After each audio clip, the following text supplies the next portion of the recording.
ಇನ್ನು ಇಸ್ರೇಲ್ ಪ್ರಜೆಗಳ ಸುರಕ್ಷತೆಯೇ ನಮ್ಮ ಆದ್ಯತೆ. ಹಿಜ್ಬುಲ್ಲಾ ವಿರುದ್ಧ ಕದನ ವಿರಾಮದ ಮಾತೇ ಇಲ್ಲ. ಇಸ್ರೇಲ್ ಪ್ರಧಾನಮಂತ್ರಿ ನೇತನ್ಯಾಹು ಘೋಷಣೆ ಮಾಡಿದ್ದಾರೆ. ಲೆಬನಾನ್ನಲ್ಲಿ ಕದನ ವಿರಾಮ ಇಲ್ಲ. ನೇತನ್ಯಾಹು ಹಿಜ್ಬುಲ್ಲಾಗಳ ವಿರುದ್ಧ ಯುದ್ಧವನ್ನ ಮತ್ತೆ ಮುಂದುವರೆಸಿದ್ದಾರೆ. ಇಸ್ರೇಲ್ ಸುರಕ್ಷತೆಗಾಗಿ ಯುದ್ಧ ನಡೆಯಲಿದೆ ಅಂತ ಇಸ್ರೇಲ್ ಪ್ರಧಾನಮಂತ್ರಿ ನೇತನ್ಯಾಹು ಹೇಳಿಕೆಯನ್ನ ಕೊಟ್ಟಿದ್ದಾರೆ. ನಮ್ಮ ನಾಗರಿಕರ ಸುರಕ್ಷತೆಗಾಗಿ ನಾವು ಯುದ್ಧವನ್ನ ಮುಂದುವರೆಸ್ತೀವಿ. ಯುದ್ಧದ ಬಳಿಕ ಯಾವಾಗ ಲೆಬನಾನ್ ಮೇಲೆ ದಾಳಿ ಮಾಡಿತು, ಆ ದಾಳಿಯ ಬಳಿಕ ಇದೀಗ ನೇತನ್ಯಾಹು ಈ ಕುರಿತಾಗಿ ಸ್ಪಷ್ಟನೆಯನ್ನ ಕೊಟ್ಟಿದ್ದಾರೆ. ಯುದ್ಧವನ್ನ ಯಾವುದೇ ಕಾರಣಕ್ಕೂ ನಾವು ನಿಲ್ಲಿಸುವುದಿಲ್ಲ. ಯಾವುದೇ ರೀತಿಯಾಗಿ ಕದನ ವಿರಾಮ ಇಲ್ಲ. ಲೆಬನಾನ್ ಮೇಲೆ ನಾವು ದಾಳಿಯನ್ನ ಮಾಡೇ ಮಾಡ್ತೀವಿ ಅಂತ ನೇತನ್ಯಾಹು ಘೋಷಣೆಯನ್ನ ಮಾಡಿದ್ದಾರೆ. ನಿನ್ನೆ ಲೆಬನಾನ್ ಮೇಲೆ ದಾಳಿಯನ್ನ ಮಾಡಿರುವುದು, ಭೀಕರವಾಗಿ ದಾಳಿಯನ್ನ ಮಾಡಿದ್ದಾರೆ. ಈ ದಾಳಿಯಲ್ಲಿ 1000ಕ್ಕೂ ಹೆಚ್ಚು ನಾಗರಿಕರು ಗಾಯಗೊಂಡಿದ್ದಾರೆ. 256 ಜನ ಮೃತಪಟ್ಟಿರುವುದು. ಇದಾದ ಬಳಿಕ ಇದೀಗ ನೇತನ್ಯಾಹು ಈ ವಿಚಾರಕ್ಕೆ ಸಂಬಂಧಪಟ್ಟಂತೆ ಸ್ಪಷ್ಟನೆಯನ್ನು ಕೊಟ್ಟಿದ್ದಾರೆ. ಇನ್ನು ಇಸ್ರೇಲ್ ಪ್ರಜೆಗಳ ಸುರಕ್ಷತೆಯೇ ನಮ್ಮ ಆದ್ಯತೆ. ಹಿಜ್ಬುಲ್ಲಾ ವಿರುದ್ಧ ಕದನ ವಿರಾಮದ ಮಾತೇ ಇಲ್ಲ. ಇಸ್ರೇಲ್ ಪ್ರಧಾನಮಂತ್ರಿ ನೇತನ್ಯಾಹು ಘೋಷಣೆ ಮಾಡಿದ್ದಾರೆ. ಲೆಬನಾನ್ನಲ್ಲಿ ಕದನ ವಿರಾಮ ಇಲ್ಲ. ನೇತನ್ಯಾಹು ಹಿಜ್ಬುಲ್ಲಾಗಳ ವಿರುದ್ಧ ಯುದ್ಧವನ್ನ ಮತ್ತೆ ಮುಂದುವರೆಸಿದ್ದಾರೆ.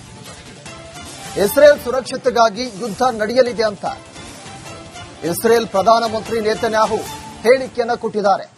ನಮ್ಮ ನಾಗರಿಕರ ಸುರಕ್ಷತೆಗಾಗಿ ನಾವು ಯುದ್ಧವನ್ನ ಮುಂದುವರೆಸ್ತೀವಿ.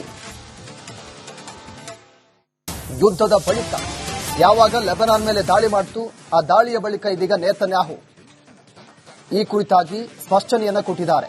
ಯುದ್ಧವನ್ನ ಯಾವುದೇ ಕಾರಣಕ್ಕೂ ನಾವು ನಿಲ್ಲಿಸುವುದಿಲ್ಲ. ಯಾವುದೇ ರೀತಿಯಾಗಿ ಕದನ ವಿರಾಮ ಇಲ್ಲ.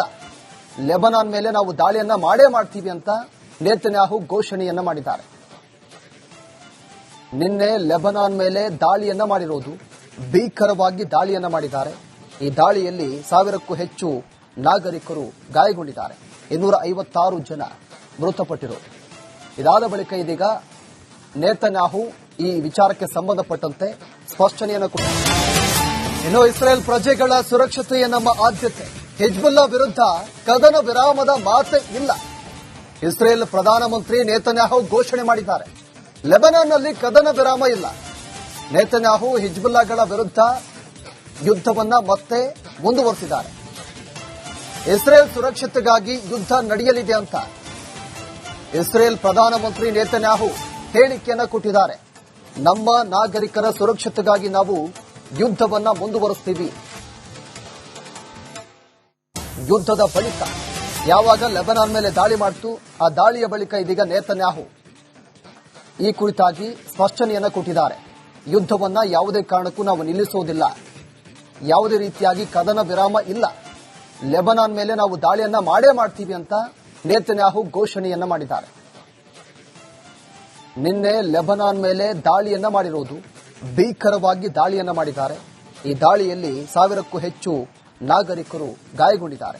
256 ಜನ ಮೃತಪಟ್ಟಿರುವುದು. ಇದಾದ ಬಳಿಕ ಇದೀಗ ನೇತನ್ಯಾಹು ಈ ವಿಚಾರಕ್ಕೆ ಸಂಬಂಧಪಟ್ಟಂತೆ ಸ್ಪಷ್ಟನೆಯನ್ನು ಕೊಟ್ಟಿದ್ದಾರೆ. ಇನ್ನು ಇಸ್ರೇಲ್ ಪ್ರಜೆಗಳ ಸುರಕ್ಷತೆಯೇ ನಮ್ಮ ಆದ್ಯತೆ. ಹಿಜ್ಬುಲ್ಲಾ ವಿರುದ್ಧ ಕದನ ವಿರಾಮದ ಮಾತೇ ಇಲ್ಲ. ಇಸ್ರೇಲ್ ಪ್ರಧಾನಮಂತ್ರಿ ನೇತನ್ಯಾಹು ಘೋಷಣೆ ಮಾಡಿದ್ದಾರೆ. ಲೆಬನಾನ್ನಲ್ಲಿ ಕದನ ವಿರಾಮ ಇಲ್ಲ. ನೇತನ್ಯಾಹು ಹಿಜ್ಬುಲ್ಲಾಗಳ ವಿರುದ್ಧ ಯುದ್ಧವನ್ನ ಮತ್ತೆ ಮುಂದುವರೆಸಿದ್ದಾರೆ. ಇಸ್ರೇಲ್ ಸುರಕ್ಷತೆಗಾಗಿ ಯುದ್ಧ ನಡೆಯಲಿದೆ ಅಂತ ಇಸ್ರೇಲ್ ಪ್ರಧಾನಮಂತ್ರಿ ನೇತನ್ಯಾಹು ಹೇಳಿಕೆಯನ್ನ ಕೊಟ್ಟಿದ್ದಾರೆ. ನಮ್ಮ ನಾಗರಿಕರ ಸುರಕ್ಷತೆಗಾಗಿ ನಾವು ಯುದ್ಧವನ್ನ ಮುಂದುವರೆಸ್ತೀವಿ. ಯುದ್ಧದ ಬಳಿಕ ಯಾವಾಗ ಲೆಬನಾನ್ ಮೇಲೆ ದಾಳಿ ಮಾಡಿತು, ಆ ದಾಳಿಯ ಬಳಿಕ ಇದೀಗ ನೇತನ್ಯಾಹು ಈ ಕುರಿತಾಗಿ ಸ್ಪಷ್ಟನೆಯನ್ನ ಕೊಟ್ಟಿದ್ದಾರೆ. ಯುದ್ಧವನ್ನ ಯಾವುದೇ ಕಾರಣಕ್ಕೂ ನಾವು ನಿಲ್ಲಿಸುವುದಿಲ್ಲ. ಯಾವುದೇ ರೀತಿಯಾಗಿ ಕದನ ವಿರಾಮ ಇಲ್ಲ. ಲೆಬನಾನ್ ಮೇಲೆ ನಾವು ದಾಳಿಯನ್ನ ಮಾಡೇ ಮಾಡ್ತೀವಿ ಅಂತ ನೇತನ್ಯಾಹು ಘೋಷಣೆಯನ್ನ ಮಾಡಿದ್ದಾರೆ. ನಿನ್ನೆ ಲೆಬನಾನ್ ಮೇಲೆ ದಾಳಿಯನ್ನ ಮಾಡಿರುವುದು, ಭೀಕರವಾಗಿ ದಾಳಿಯನ್ನ ಮಾಡಿದ್ದಾರೆ. ಈ ದಾಳಿಯಲ್ಲಿ 1000ಕ್ಕೂ ಹೆಚ್ಚು ನಾಗರಿಕರು ಗಾಯಗೊಂಡಿದ್ದಾರೆ. 256 ಜನ ಮೃತಪಟ್ಟಿರುವುದು. ಇದಾದ ಬಳಿಕ ಇದೀಗ ನೇತನ್ಯಾಹು ಈ ವಿಚಾರಕ್ಕೆ ಸಂಬಂಧಪಟ್ಟಂತೆ ಸ್ಪಷ್ಟನೆಯನ್ನು ಕೊಟ್ಟಿದ್ದಾರೆ. ಇನ್ನು ಇಸ್ರೇಲ್ ಪ್ರಜೆಗಳ ಸುರಕ್ಷತೆಯೇ ನಮ್ಮ ಆದ್ಯತೆ. ಹಿಜ್ಬುಲ್ಲಾ ವಿರುದ್ಧ ಕದನ ವಿರಾಮದ ಮಾತೇ ಇಲ್ಲ. ಇಸ್ರೇಲ್ ಪ್ರಧಾನಮಂತ್ರಿ ನೇತನ್ಯಾಹು ಘೋಷಣೆ ಮಾಡಿದ್ದಾರೆ. ಲೆಬನಾನ್ನಲ್ಲಿ ಕದನ ವಿರಾಮ ಇಲ್ಲ.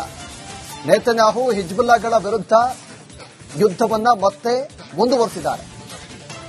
ಇಸ್ರೇಲ್ ಸುರಕ್ಷತೆಗಾಗಿ ಯುದ್ಧ ನಡೆಯಲಿದೆ ಅಂತ ಇಸ್ರೇಲ್ ಪ್ರಧಾನಮಂತ್ರಿ ನೇತನ್ಯಾಹು ಹೇಳಿಕೆಯನ್ನ ಕೊಟ್ಟಿದ್ದಾರೆ. ನಮ್ಮ ನಾಗರಿಕರ ಸುರಕ್ಷತೆಗಾಗಿ ನಾವು ಯುದ್ಧವನ್ನ ಮುಂದುವರೆಸ್ತೀವಿ.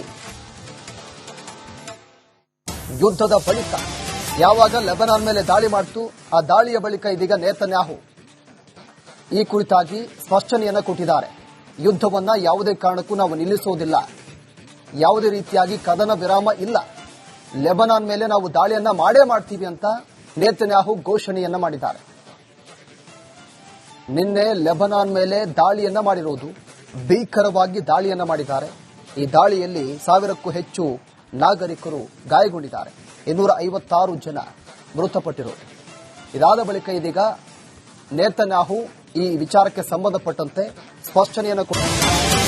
ಇನ್ನು ಇಸ್ರೇಲ್ ಪ್ರಜೆಗಳ ಸುರಕ್ಷತೆಯೇ ನಮ್ಮ ಆದ್ಯತೆ. ಹಿಜ್ಬುಲ್ಲಾ ವಿರುದ್ಧ ಕದನ ವಿರಾಮದ ಮಾತೇ ಇಲ್ಲ. ಇಸ್ರೇಲ್ ಪ್ರಧಾನಮಂತ್ರಿ ನೇತನ್ಯಾಹು ಘೋಷಣೆ ಮಾಡಿದ್ದಾರೆ. ಲೆಬನಾನ್ನಲ್ಲಿ ಕದನ ವಿರಾಮ ಇಲ್ಲ. ನೇತನ್ಯಾಹು ಹಿಜ್ಬುಲ್ಲಾಗಳ ವಿರುದ್ಧ ಯುದ್ಧವನ್ನ ಮತ್ತೆ ಮುಂದುವರೆಸಿದ್ದಾರೆ. ಇಸ್ರೇಲ್ ಸುರಕ್ಷತೆಗಾಗಿ ಯುದ್ಧ ನಡೆಯಲಿದೆ ಅಂತ ಇಸ್ರೇಲ್ ಪ್ರಧಾನಮಂತ್ರಿ ನೇತನ್ಯಾಹು ಹೇಳಿಕೆಯನ್ನ ಕೊಟ್ಟಿದ್ದಾರೆ. ನಮ್ಮ ನಾಗರಿಕರ ಸುರಕ್ಷತೆಗಾಗಿ ನಾವು ಯುದ್ಧವನ್ನ ಮುಂದುವರೆಸ್ತೀವಿ. ಯುದ್ಧದ ಬಳಿಕ ಯಾವಾಗ ಲೆಬನಾನ್ ಮೇಲೆ ದಾಳಿ ಮಾಡಿತು ಆ ದಾಳಿಯ ಬಳಿಕ ಇದೀಗ ನೇತನ್ಯಾಹು ಈ ಕುರಿತಾಗಿ ಸ್ಪಷ್ಟನೆಯನ್ನ ಕೊಟ್ಟಿದ್ದಾರೆ. ಯುದ್ಧವನ್ನ ಯಾವುದೇ ಕಾರಣಕ್ಕೂ ನಾವು ನಿಲ್ಲಿಸುವುದಿಲ್ಲ. ಯಾವುದೇ ರೀತಿಯಾಗಿ ಕದನ ವಿರಾಮ ಇಲ್ಲ. ಲೆಬನಾನ್ ಮೇಲೆ ನಾವು ದಾಳಿಯನ್ನ ಮಾಡೇ ಮಾಡ್ತೀವಿ ಅಂತ ನೇತನ್ಯಾಹು ಘೋಷಣೆಯನ್ನ ಮಾಡಿದ್ದಾರೆ. ನಿನ್ನೆ ಲೆಬನಾನ್ ಮೇಲೆ ದಾಳಿಯನ್ನ ಮಾಡಿರುವುದು, ಭೀಕರವಾಗಿ ದಾಳಿಯನ್ನ ಮಾಡಿದ್ದಾರೆ. ಈ ದಾಳಿಯಲ್ಲಿ 1000ಕ್ಕೂ ಹೆಚ್ಚು ನಾಗರಿಕರು ಗಾಯಗೊಂಡಿದ್ದಾರೆ. 256 ಜನ ಮೃತಪಟ್ಟಿರುವುದು. ಇದಾದ ಬಳಿಕ ಇದೀಗ ನೇತನ್ಯಾಹು ಈ ವಿಚಾರಕ್ಕೆ ಸಂಬಂಧಪಟ್ಟಂತೆ ಇನ್ನು ಇಸ್ರೇಲ್ ಪ್ರಜೆಗಳ ಸುರಕ್ಷತೆಯೇ ನಮ್ಮ ಆದ್ಯತೆ. ಹಿಜ್ಬುಲ್ಲಾ ವಿರುದ್ಧ ಕದನ ವಿರಾಮದ ಮಾತೇ ಇಲ್ಲ. ಇಸ್ರೇಲ್ ಪ್ರಧಾನಮಂತ್ರಿ ನೇತನ್ಯಾಹು ಘೋಷಣೆ ಮಾಡಿದ್ದಾರೆ. ಲೆಬನಾನ್ನಲ್ಲಿ ಕದನ ವಿರಾಮ ಇಲ್ಲ. ನೇತನ್ಯಾಹು ಹಿಜ್ಬುಲ್ಲಾಗಳ ವಿರುದ್ಧ ಯುದ್ಧವನ್ನ ಮತ್ತೆ ಮುಂದುವರೆಸಿದ್ದಾರೆ. ಇಸ್ರೇಲ್ ಸುರಕ್ಷತೆಗಾಗಿ ಯುದ್ಧ ನಡೆಯಲಿದೆ ಅಂತ ಇಸ್ರೇಲ್ ಪ್ರಧಾನಮಂತ್ರಿ ನೇತನ್ಯಾಹು ಹೇಳಿಕೆಯನ್ನ ಕೊಟ್ಟಿದ್ದಾರೆ. ನಮ್ಮ ನಾಗರಿಕರ ಸುರಕ್ಷತೆಗಾಗಿ ನಾವು ಯುದ್ಧವನ್ನ ಮುಂದುವರೆಸ್ತೀವಿ. ಯುದ್ಧದ ಬಳಿಕ ಯಾವಾಗ ಲೆಬನಾನ್ ಮೇಲೆ ದಾಳಿ ಮಾಡಿತು ಆ ದಾಳಿಯ ಬಳಿಕ ಇದೀಗ ನೇತನ್ಯಾಹು ಈ ಕುರಿತಾಗಿ ಸ್ಪಷ್ಟನೆಯನ್ನ ಕೊಟ್ಟಿದ್ದಾರೆ. ಯುದ್ಧವನ್ನ ಯಾವುದೇ ಕಾರಣಕ್ಕೂ ನಾವು ನಿಲ್ಲಿಸುವುದಿಲ್ಲ. ಯಾವುದೇ ರೀತಿಯಾಗಿ ಕದನ ವಿರಾಮ ಇಲ್ಲ. ಲೆಬನಾನ್ ಮೇಲೆ ನಾವು ದಾಳಿಯನ್ನ ಮಾಡೇ ಮಾಡ್ತೀವಿ ಅಂತ ನೇತನ್ಯಾಹು ಘೋಷಣೆಯನ್ನ ಮಾಡಿದ್ದಾರೆ. ನಿನ್ನೆ ಲೆಬನಾನ್ ಮೇಲೆ ದಾಳಿಯನ್ನ ಮಾಡಿರುವುದು, ಭೀಕರವಾಗಿ ದಾಳಿಯನ್ನ ಮಾಡಿದ್ದಾರೆ. ಈ ದಾಳಿಯಲ್ಲಿ 1000ಕ್ಕೂ ಹೆಚ್ಚು ನಾಗರಿಕರು ಗಾಯಗೊಂಡಿದ್ದಾರೆ. 256 ಜನ ಮೃತಪಟ್ಟಿರುವುದು. ಇದಾದ ಬಳಿಕ ಇದೀಗ ನೇತನ್ಯಾಹು ಈ ವಿಚಾರಕ್ಕೆ ಸಂಬಂಧಪಟ್ಟಂತೆ ಸ್ಪಷ್ಟನೆಯನ್ನು